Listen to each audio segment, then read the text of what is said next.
now you can see the viaduct and the river. There it is.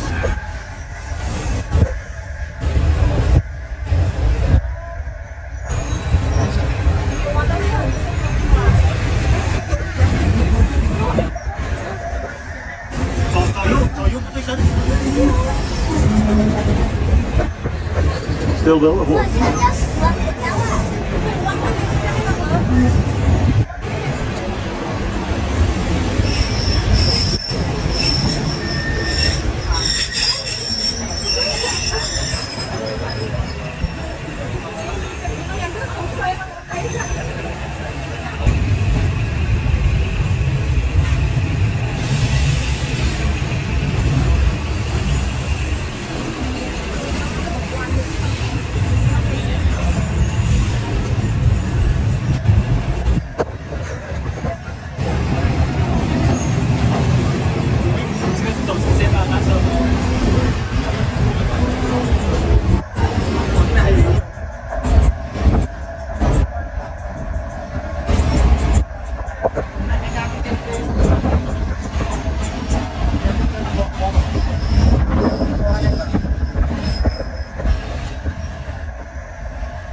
So there we are, I've got off at River Kwai Bridge Stadium, station, even stadium, yeah, right.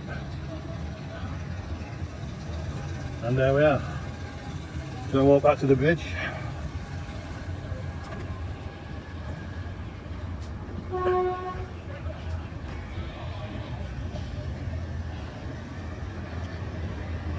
And there it goes. Next and final stop, is the main stage in Canterbury, but that's about 3-4 kilometres down the line, and my hotel is very close to the bridge.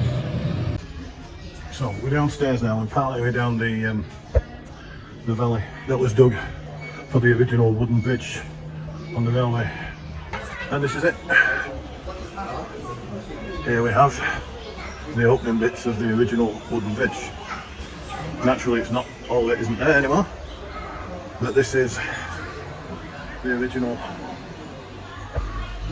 wooden bridge.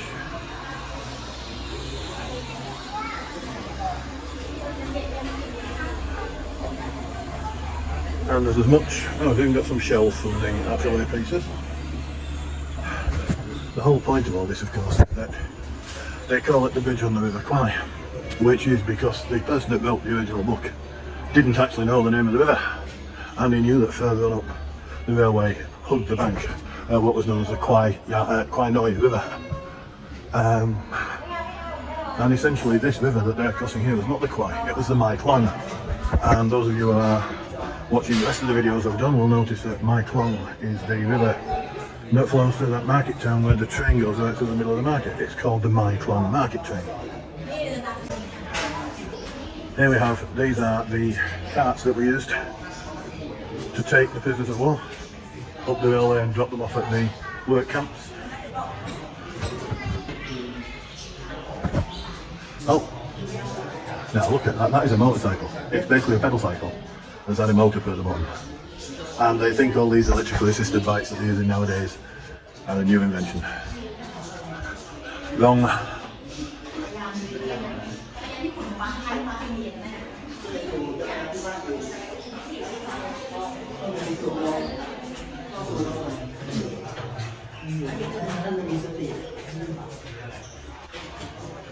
I don't know what all that money's worth. Probably nothing now because it's Imperial Japanese currency pre-war.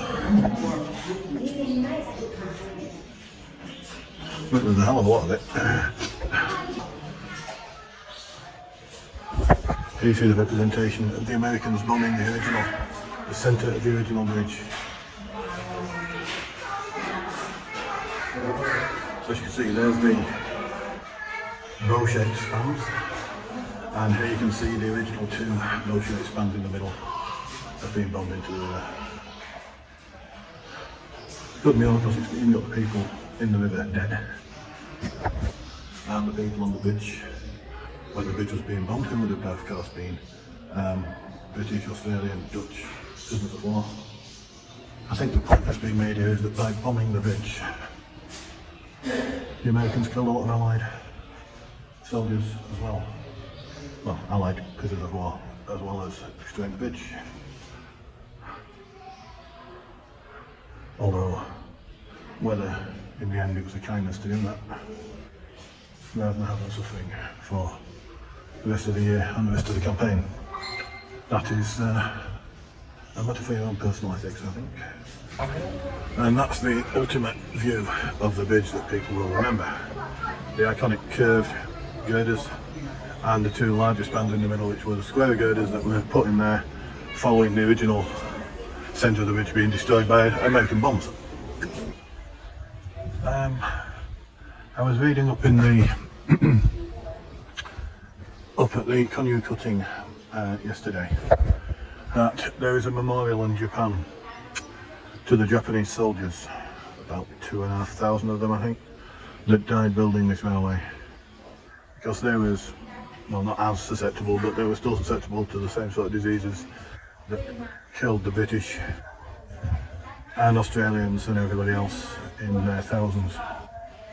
And that memorial is there, and it's visited every year on a certain day. I can't remember which it said, but the Japanese are proud that they built this railway. They were proud that they built this railway because they managed to do it when the British couldn't. I think that's a bit disingenuous myself, in that the Japanese didn't build this railway. The British and the Australians and the Dutch and the New Zealanders and everybody else involved built this railway. The Japanese just stood there and beat them half to death until they completed the task. So I do think it's a bit off that they claim that they have actually built something that the British couldn't build. Especially when the reasons the British wouldn't build it was because of the conditions that would have to be undergone to do so. So what that says to me is that the Japanese were horrendously proud of the fact that they didn't care a damn about the human life as long as they got the railway built. Anyway, just a bit of food for thought here when you want to ponder